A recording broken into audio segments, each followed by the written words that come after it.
ሰላም ጤና ይስጥልን የተወደዳችሁ ቤተሰቦቻችን ያሮስ ተጀምሯል። በዛሬ መረጃዎቻችን በስፋት የተለያዩ ጉዳዮችን እንመለከታለን፣ እንቃኛለን።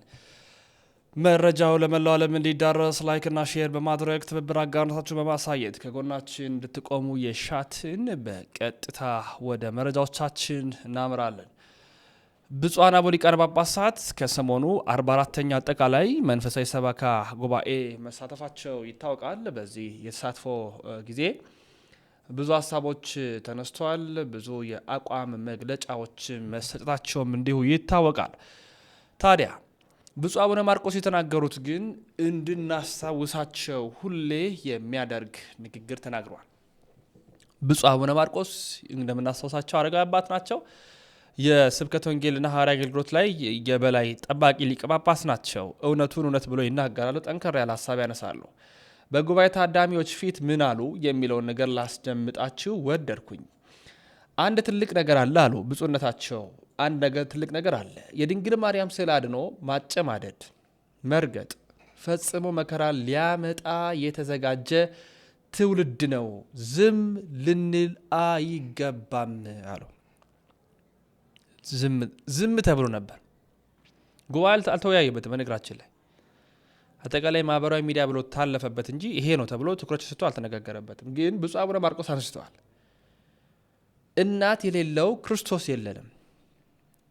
የቤተ ክርስቲያናችን ደስታ እመቤታችን ቅድስተ ቅዱሳን ንጽሕተ ንጹሐን ቤዛዊት ዓለም ድንግል ማርያም ናት። የቤተ ክርስቲያናችን ደስታችን ማርያም ናት አሉ። ክርስቶስ ያከበራት ቅዱስ ገብርኤል ያበሰራት እኛ የምናውቃት ያቺ ማርያም የክርስቶስ እናት ናት። እናቱን መስደብ፣ መርገጥ፣ ማንቋሸሽ፣ ጽርፈት የተሞላበት ንግግር በቀጥታ ኦርቶዶክስን መንካት ነው። ዝም ልንል አይገባም። ድምፅ ልናሰማ ይገባል። አባትነታችን ልናሳ ይገባል አሉ። እናት የሌለው ክርስቶስ የለንም። ደስ የሚል ንግግር። የቤተ ክርስቲያን ደስታ ማርያም ናት። ደስ የሚል ንግግር። ብፁዕ ሊቀ ጳጳስ አረጋዊ አባታችን በረከታቸው በሁላችን ላይ ይደር። ስለዚህ ሲኖዶሱም በዚህኛው ላይ ትኩረት ሰጥቶ ሊወያይ ይገባዋል። ይሄ ለሚመለከቱ አካል ይድረስ። መንግስትም እንደ መንግስትነቱ መስራት ያለበትን ይስራ። ቤተ ክህነትም እንደ ቤተ ክህነት፣ እኛም እንደ ምእመን የብፁዕ አባታችንን መልእክት እንካታል። ለለች ክርስቶስ እንዴ ከማን እናት የሌለው ክርስቶስ እኮ የለንም። ዝም ብሎ ከሰማይ ወርዶ መሬት ቁጭ ያለ ክርስቶስ የለም። ከድንግል ማርያም የተወለደ ነው አይደል እንዴ? ወላዲት አምላክ እሙ ለእግዚእነ ያልን ነው። እና ይሄ ባለፈው የእሷን ስዕል ማቃጠል እንኳ አይደለም መሰለኝ፣ መርገጥ፣ እንዲያው ስዕሉን ማጨም፣ ይሄ በጣም ጨርሶ መከራ ለማምጣት የተዘጋጀ ትውልድ ነው። ይህንን ሀይ ማለት አለብን። እመቤታችን በኢትዮጵያ ቤተክርስቲያን ከሌለች እንዴ ምንድን ነው የሚባል? ምንስ ተብሎ ምስጢረ ስጋዌም በምን ይሰበካል? ወበእንተ ዝናፈቅረችስ ምን ብለን እናዜመዋለን? እስመ ወለድኪ ለነስ ምን ይሆናል? እና ይሄ ትልቅ የሃይማኖት ጉዳይ ነው። እናንተስ መምህራኑ ሁላችንስ ስኮላርሺፓችን እኮ እመቤታችን ናት አይደል እንዴ? በምን ተምረን ነው? ይህ ሁሉ በእናት አባቱ አይደለም፣ በእመቤታችን ስም ነው። መቼም በእንተ ማርያም እያልን ምእመናኑም በዚህ ነው ሲባረኩ የኖሩ። ሳይጋግሩ እንኳ ቆይተና ዙረና ይላሉ። አዎ ደግሞ በጣም ሲቸግር አላበሰልኩም ይላሉ። ምጣድ ከጣዱ ግን ዙረና ነው እስከሚግም ወደ አዳሰና ነው እኮ የሚሉ። አዎ እና ስለዚህ እውቀታችን ሁሉ እየሞተ ነው። እንዲህ ከሆነ ለወደፊትም ቀጣ አይሆንም። አዎ እመቤታችንማ ታስፈልገናለች። እንዲሁ ምስጢረ ሥጋዌው ምን ተብሎ ነው? ገብርኤልስ ምን ይለን? በእውነቱ እግዚአብሔር ምስሌኪ ያለ ገብርኤልስ ምን ይል? እና እግዚአብሔር እንዴ ከስጋሽ ስጋ ከነፍሷ ነፍስ ብለን አይደል እንዴ? ደስ ይበልሽ እኮ ይቺ ቤተ ክርስቲያን ደስታዋ እኮ በእመቤታችን ነው። በወላዲተ አምላክ ነው። መከራውን ሁሉ ስደቱን ሁሉ በየት የተወለደ ክርስቶስ አለ? ሌላ ረአብ የባህሪ ልጅ ነው። ሌላ መድኃኔ ዓለም ሌላ ክርስቶስ የለም በእውነቱ። እና ሊቃውንቱም እንዴ ቀስ እኮ እያሉ ሙከራ እኮ ነው። ዜማችሁም ትነጠቃላችሁ። ነገር ምን ብላችሁ ታዜማላችሁ? ምን ብላችሁ ትጸልያላችሁ? እና እዚህ ላይ በያላችሁበት በሀገረ ስብከት ጠንከር ብሎ መስበክ ማስተማር፣ የታወቁትም በእውነቱ በሕግም እንደ መንግስት በሕግ ጥላ ስር እንዲውሉ መተባበር አለ። ሰላም የሚነሱትን የሚያወናብዱትን ምን አግብቷቸው ነው? አዎ። እና ወንጌል በእውነቱ መሰበክ አለበት። ስንሰብክ ደግሞ እኮ አገር ሰላም ይሆናል። ይህ እኮ ስላልሰበክን ነው። አሁን የምናወራው ሁሉ በሰው የምናማክከው ሁሉ እኮ እኛ ስለደከምን እኮ ነው። እንደ የኛ አይደል? ሁሉም እኮ የኛ ሰው ነው። ተው ክርስቲያኑ ነው።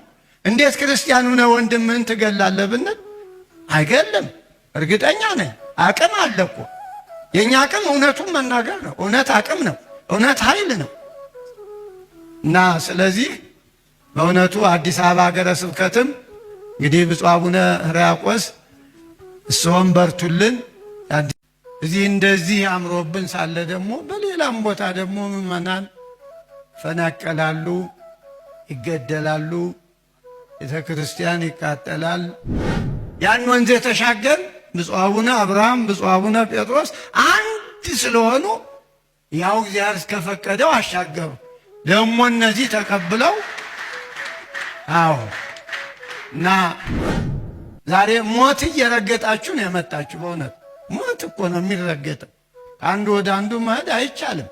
ከድሞ ደግሞ የበለጠ ነው የሚሆነው። እርግጠኛ ነኝ እኔ እንደ ብሩ ነፍሳትም እንዲያው በስተው ብናይ እንደ ብሩ 50 ሚሊዮን 40 ሚሊዮን ብር ነው የምንል፣ ግን እሱም እንዳለ ነው። ጥሩ ነው። ግን አሁን ማይገጣጠም ሁለቱ ነው። ወንጌልና ብር አብሮ የማይሄድ ስለሆነ ነገሩ በጣም አስቸጋሪ። ዛሬ እግዚአብሔር ከኛ ጋር ባይሆን ኑሮ እንደ ሟርተኞቹ ምን እናረግ ነበር? ወንጌልንም ደግሞ በጥራት ምንም ያስፈራል? ወንጌል እኮ ሰላም ነው፣ ተፋቀሩ ነው፣ አንዱኑ ነው፣ ለድሃ እርዱ ነው፣ አብራችሁ ኑሩ ነው። ይሄ ምንም ያስፈራል? ሰዎች ሌላ እያወሩ ይኖሩ የለ እንዴ? እንደው ሞት እንዲቆም ጦርነት እንዲቆም ስበቁ፣ አይዟችሁ፣ አያስፈራም። ማንም እኮ መቆሙን ሰው የሆነ ሰው አይጠላም፣ ጋኔን ካልሆነ።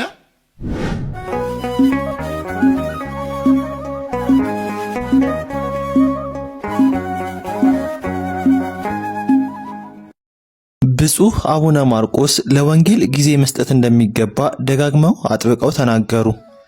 ቤተ ክርስቲያን መጀመሪያ የመዳን ወንጌል ላይ ትኩረት ብትሰጥ ኖሮ ይህ ሁሉ መከራና ፈተና በሀገራችን ላይ ባልተፈጠረ ነበር ብለዋል። ባለፈውም ቢሆን አቡነ ማርቆስ የተናገሩት ይህንኑ እውነት ነው። አብዛኛው ሰው ድጓን ለማጣጣል አድርገው እንደተናገሩ አስመስሎ ሲወርድባቸው ነበር እንጂ ሰው ወንጌልን ካልተማረ፣ መሰረታዊ የክርስትና እውቀት ከሌለው ዘመረ አልዘመረ ትርፍ የለውም። ወይ ስርዓቱን ያበላሻል፣ ወይ ያለ ስነ ምግባር ያገለግላል፣ ወይ ደግሞ ዶግማውን ይጥሳል። ከመዝሙሩ በፊት ትምህርት መቅደም አለበት። ያለ እውቀት የሚያገለግል፣ የሚቀድስ፣ የሚያጠምቅ፣ የሚያቆርብ ካህን መኖር የለበትም። በአንድ እግሩ ቆሞ እንኳን ቢጸልይ ያለ እውቀት ከሆነ የሚኖረው በስተመጨረሻ የስህተት ትምህርት ውስጥ ሊገባ ይችላል። ልክ ቆብ ደፍተው ሻሽ ጠምጥመው እንደሚያጭበረብሩት የፕሮቴስታንት መርጌቶች ማለት ነው። እነዚህ ሐሰተኞች ቀድሞ ስለ ኦርቶዶክስ ክርስትና የዶግማና የስርዓት ትምህርት እውቀት የላቸውም ነበር። ነገር ግን የተወሰነ ቀን መናፍቃን ከገድልና ድርሳን አንዳንድ ነገሮችን እያወጡ አሰልጥነው ይልኳቸዋል። ከዛ ኦርቶዶክስን ሲሳደቡ ይውላሉ።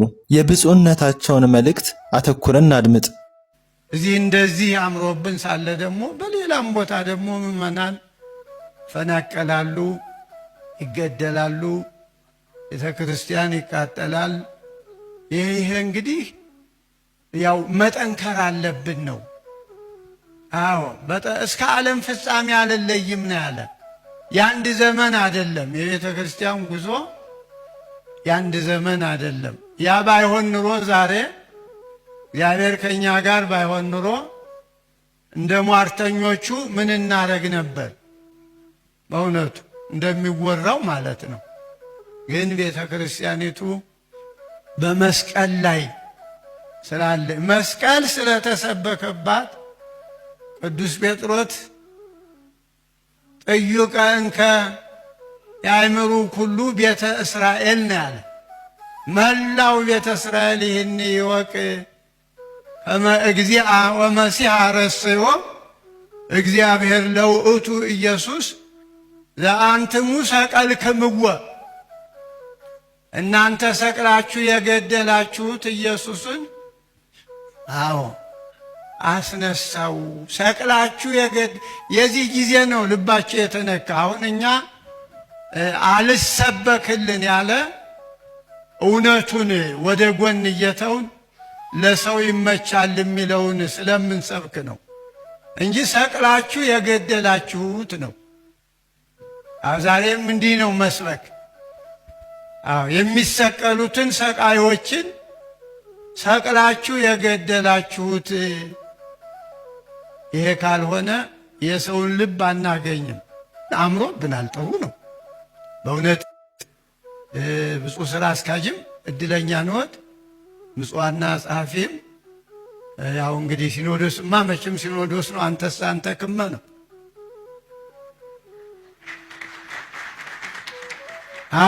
መቼም ሲኖዶስ እኮ እንትን መመሪያ ያፈሳል። ችግሩ ትንሽ ዝቅ ብሎ ከአንድ ብሎክ በላይ ውሃው ወዴት እንደሚሄድ እኮ ነው ችግሩ እንጂ ሲኖዶስ መች አረፈ? ይህን የወሰናችሁትን ሁሉ እኮ ያሰራል። ግን እዚህ ወደ ጠቅላይ ቤተ ክህነት ሲደርስ ወዴት እንደሚሰርግ አይታወቅም።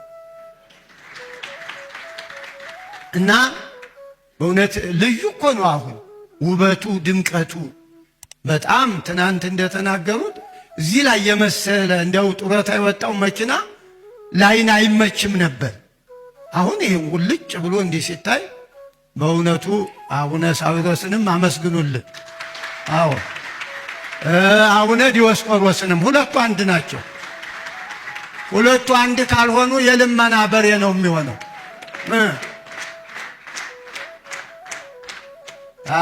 ሁለቱ አንድ ቢሆኑ ነው ያን ወንዝ የተሻገር። ብፁዕ አቡነ አብርሃም ብፁዕ አቡነ ጴጥሮስ አንድ ስለሆኑ ያው እግዚአብሔር እስከፈቀደው አሻገሩ። ደግሞ እነዚህ ተቀብለው እና በእውነት እንግዲህ እንዲህ እግዚአብሔር እኛ ጋር እየሆነ እሱ የሰጠንን መመሪያ ወንጌልንም ደግሞ በጥራት ምንም ያስፈራል? ወንጌል እኮ ሰላም ነው፣ ተፋቀሩ ነው፣ አንዱኑ ነው፣ ለድሃ እርዱ ነው፣ አብራችሁ ኑሩ ነው። ይሄ ምንም ያስፈራል? ሰዎች ሌላ እያወሩ ይኖሩ የለ እንዴ? ሌላ እያወሩ የሚያለያይ ከዚያም አልፎ ደግሞ እየተጋደሉ ይኖሩ እና ይሄ ምን ያስጠላል? እና በጣም ደስ የሚል ነው። እንግዲህ ያው ሌላም መግለጫ ሆነ አሁን የምናገረው ወንጌል እንስበክ ነው። ወንጌል እንስበክ። ወንጌል ወህቡረ ይጸመዱ ትምህርተ ሐዋርያት ነው የሚል ትምህርተ ሐዋርያት አናበን ከሐዋርያት የሐዋርያትን ትምህርት ያመኑት ሁሉ ጽሙድ ሆነው በየሥራ ድርሻቸው ወይም ደግሞ ሳይናበብ ከሆነ ለሊቃውንቱ ነው ትምህርተ ሐዋርያት ካልን ሐዋርያት በማስተማር ተግተው ደከመን ሌላውን ለሕዝቡ ሰጥተው እኛ ሌላው ውስጥ አንገባም ወንጌል ነው የምንሰብክ ብለው ወንጌል ይሰብኩ ነበረ ነው እና በወንጌል ነው ሁሉ ክብር የመጣው። እግዚአብሔር እየረዳቸው ነው ያለ። እግዚአብሔር ባይረዳን እስቲ እንደው አስቡት። ዛሬ ሞት እየረገጣችሁ ነው የመጣችሁ። በእውነት ሞት እኮ ነው የሚረገጠው። አንዱ ወደ አንዱ መሄድ አይቻልም። እና ይሄ የእግዚአብሔር እርዳታ ነው። ወቃሎ ያጸን ነው በተአምር ዘኤው ተከታታይ መሆኑ እኳየ ነው። ከድሞ ደግሞ የበለጠ ነው የሚሆነው እርግጠኛ ነኝ እኔ። እና አንድ መሆን አለብን። ቤተ ክርስቲያኒቱ ናት የሰላም ምንጭ። ከዚህ ነው ሰላም የሚቆነጠረው። ከሌላውማ ዓለም እኮ እንደ ዓለም አይደለም ብሏል። እምሰጣችሁ ሰላም የዓለም አይደለም። ዓለም በኪሱ ሽጉጥ ይዞ እኮ ነው ሰላም የሚልህ አመቻችቶ ሊመታል። እና የዓለም ሰላም አይደለም። ሰላምዬ ነው፣ ወንጌሌን ነው የምሰጣችሁ፣ መስቀሉን ነው አለ። ይሄ ነው መስቀል። ሰላም እኮ ነው። እኛንን ሰላም ያሳጣ ነው እንጂ መስቀል ሰላም ነው። ድውይ የሚፈውስ ነው። ሙት የሚያነሳ ነው። አዎ ድውያነ ፈውሱ ሙታነ አንሱ ለለምጽ አንጽሁ። ይሄ እኮ ነው። ሂዱ አስተምሩ ሲላቸው ይሄን ነው። ዓለም እኮ ገና ነው። የሰው ማጥፊያ የሚሰራው ስልጣኔ እኮ አይደለም። ወደ ዓለም ሂዱ እኮ ያለ ለዚህ ብሎ ነው። ዓለም ምንም ቢማር አልተማረም። ራሱን የሚያጠፋበት ነው የሚሰራ። ትምህርት የሚባል ለሰው ልጅ ሕይወት የሚሆን ነው። ለፍጥረቱ ሁሉ እኮ ነው ያለ።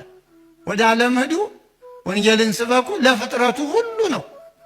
መንደረተኝነት አሁን እኮ ነው በቃ የዓለም ጣጣ ነው። ለሁሉ ነው ወንጌል እና ስለዚህ በእውነት እንደ ብሩ ነፍሳትም እንዲያው በስተው ብናይ እንደ ብሩ ወተወሰኩ ነው የሚል ወተወክፉ ቃሉ የቅዱስ ጴጥሮስን ቃሉን ተቀበሉት፣ ትምህርቱን ሰሙት፣ ተጠመቁ አለ። ወተወሰኩ በይቲ ዕለት መጠነ 30 ምዕት ነፍስ 3000 30ው 3000 ነፍስ ተጨመረ ነው። ዛሬ እንደው ገልበጥ ሲል ምን 30 ሚሊዮን 40 ሚሊዮን ብር ነው ምንል፣ ግን እሱም እንዳለ ነው። ጥሩ ነው። ግን አሁን ማይገጣጠም ሁለቱ ነው። ወንጌልና ብር አብሮ የማይሄድ ስለሆነ ነገሩ በጣም አስቸገረ። ገንዘብ አያስፈልግም አይደለም። የዚያ ጊዜ እኮ እነሱ እንደ ማህበልዋ መጥተው ይበላሉ ይጠጣሉ። እኛ ዛሬ ከየት እናመጣለን ብር ከሌለ? እና ገንዘቡ አስፈልግ። ግን ዋናው ነገር ወርቅሰ ወብሩር አልቤ እንደተባለው መጀመሪያ ሕይወት ቢቀድም መጀመሪያ በእግር መቆም ቁም በእግርህም ብንብን ሰው በእግሩ ቢቆም መጀመሪያ ወርቅሰ ወብሩር አልቤ አለ ቅዱስ ጴጥሮስ። ባለኝ ቁም በእግርህ ወክ አድርጋለ በኢየሱስ ክርስቶስ ስም አለ።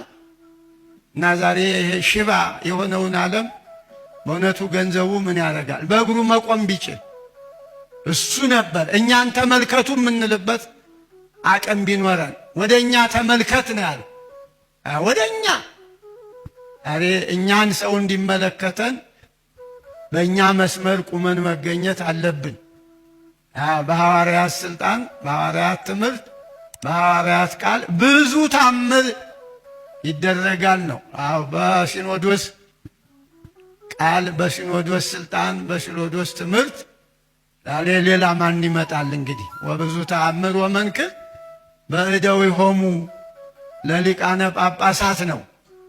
አዎ ስለዚህ ወንድሞቻችን ሊቃውንተ ቤተ ክርስቲያን እንዲሁም የሀገረ ስብከታችሁን ወክላችሁ የመጣችሁ እንደው ሞት እንዲቆም ጦርነት እንዲቆም ስበኩ፣ አይዟችሁ፣ አያስፈራም። ማንም እኮ መቆሙን ሰው የሆነ ሰው አይጠላም። ጋኔን ካልሆነ መቼም የጦርነትን መቆም የመጋደልን መቆም ሰው የሆነ ሰው አይጠላም በእውነቱ። ምክንያቱስ ምን ትርፍ አለው?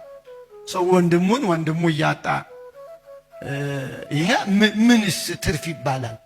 እንኳን ይችን አንድ በአንድ እናት በአንድ ሀገር በአንዲት ቤተ ክርስቲያን ያለ ሕዝብ በእውነቱ። ስለዚህ እንዲያው በወንጌሉ ዙሪያ እንድንበረታ ነው። አታውቁትም አይደለም?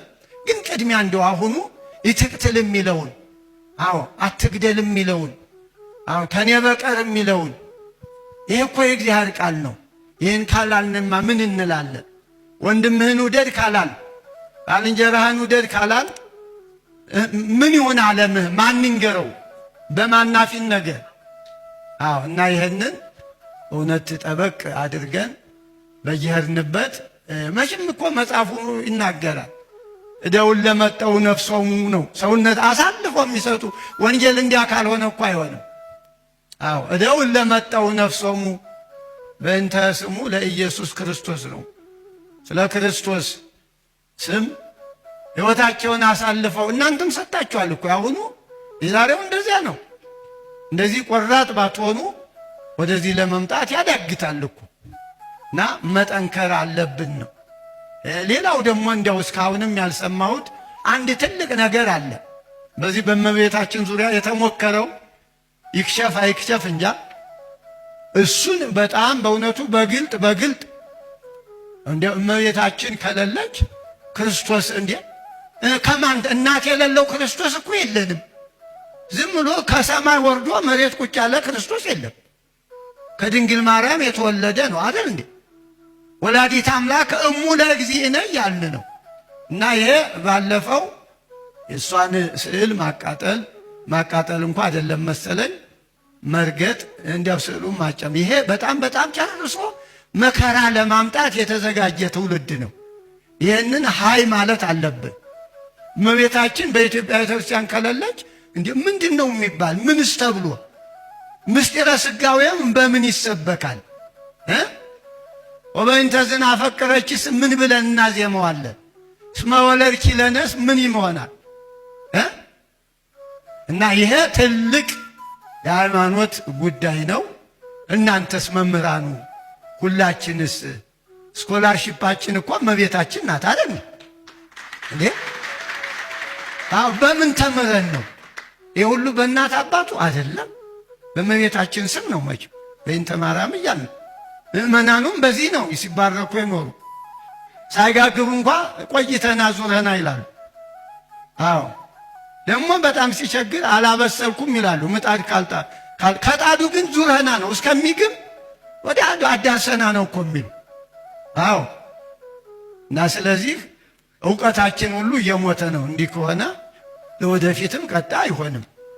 አዎ እመቤታችንማ ታስፈልገናለች። እንዲሁ ምስጢረ ሥጋዌው ምን ተብሎ ነው? ገብርኤልስ ምን ይለን? በእውነቱ እግዚአብሔር ምስሌኪ ያለ ገብርኤልስ ምን ይል? እና እግዚአብሔር እንዴ ከሥጋሽ ሥጋ ከነፍሷ ነፍስ ብለን አይደል እንዴ? ደስ ይበልሽ እኮ ይቺ ቤተ ክርስቲያን ደስታዋ እኮ በእመቤታችን ነው፣ በወላዲተ አምላክ ነው። መከራውን ሁሉ ስደቱን ሁሉ በየት የተወለደ ክርስቶስ አለ? ሌላ ረአብ የባህሪ ልጅ ነው። ሌላ መድኃኔ ዓለም ሌላ ክርስቶስ የለም በእውነቱ። እና ሊቃውንቱም እንዴ ቀስ እኮ እያሉ ሙከራ እኮ ነው። ዜማችሁም ትነጠቃላችሁ። ነገር ምን ብላችሁ ታዜማላችሁ? ምን ብላችሁ ትጸልያላችሁ? እና እዚህ ላይ በያላችሁበት በሀገረ ጠንከር ብሎ መስበክ ማስተማር፣ የታወቁትም በእውነቱ በሕግም እንደ መንግስት በሕግ ጥላ ስር እንዲውሉ መተባበር አለ። ሰላም የሚነሱትን የሚያወናብዱትን ምን አግብቷቸው ነው? አዎ እና ወንጌል በእውነቱ መሰበክ አለበት። ስንሰብክ ደግሞ እኮ አገር ሰላም ይሆናል። ይህ እኮ ስላልሰበክን ነው። አሁን የምናወራው ሁሉ በሰው የምናማክከው ሁሉ እኮ እኛ ስለደከምን እኮ ነው። እንዴ የኛ አይደል? ሁሉም እኮ የኛ ሰው ነው። ተው ክርስቲያኑ ነው። እንዴት ክርስቲያኑ ነው ወንድምህን ትገላለህ ብንል አይገለም። እርግጠኛ ነኝ አቅም አለ እኮ። የኛ አቅም እውነቱን መናገር ነው። እውነት አቅም ነው። እውነት ኃይል ነው። እና ስለዚህ በእውነቱ አዲስ አበባ ሀገረ ስብከትም እንግዲህ ብፁዕ አቡነ ሕርያቆስ እርስዎም በርቱልን። የአዲስ አበባ ሀገረ ስብከት አድባራት የገዳማት አስተዳዳሪዎች፣ ሊቃውንት፣ ሰባክያነ ወንጌልም በፐርሰንቱ ዙሪያም መቼም በርቱ። መቼም ያለ ገንዘብ ዛሬ የሚሆን እንኳን ደግ ነገር ክፉ ነገር ሁሉ በገንዘብ እኮ ነው ክፉ ሁሉ ነገር የሚሰራ። ስለዚህ ወንጌል እንዲሰበክ ሰላም እንደው ከርሞ ደግሞ እግዚአብሔር ብሎ ሁሉም ከዳር እስከ ዳር ጦርነት ቁሞ ሰላም ወርዶ ከዚህ በበለጠ በእውነት ከዚህ እንኳን የበለጠ አይኖርም ጉባኤው፣ ከዚህ የደመቀ የለም። ግን እንደው የምንፈራው ነገር ሁሉ በሌላው በገጠሩ ያለው ነገር ሁሉ ሰላም ሆኖ የ45ኛውን ደግሞ እንድናከብር ነው ለማሳ ይህንን መረጃ በደንብ አድርጋችሁ አዳርሱ። የአሮሴ እናንተም የኛም ነው። ወቅታዊና ትኩስ የሆኑ መረጃዎችን እያቀረብኩ ነው። በነገራችን ላይ ጥቅምት 12 የቅዱስ ሲኖዶስ ምልአተ ጉባኤ ይጀምራል። ብፁዓን አበው ሊቃነ ጳጳሳት ስብሰባቸውን ያካሄዳሉ። የ2018 ስብሰባ ምን ይመስላል የሚለውንም ትኩረት ሰጥቼ በየዕለቱ በየሰዓቱ መረጃዎችን አቀርብላችኋለሁ። ግን ሰብስክራይብ ስታደርጉ ላይክ እና ሼር ስታደርጉ ነው። ይህንን በደንብ አድርጋችሁ ለሌሎች አዳርሱ። የአሮሴ ማን ነው? የእናንተም የኛም ነው። እኔ ወንድማችሁ ልዑል መብራቱ ነኝ። ተሰነባበትኩ። ሰናይ ቆይታ ይሆንላችሁ።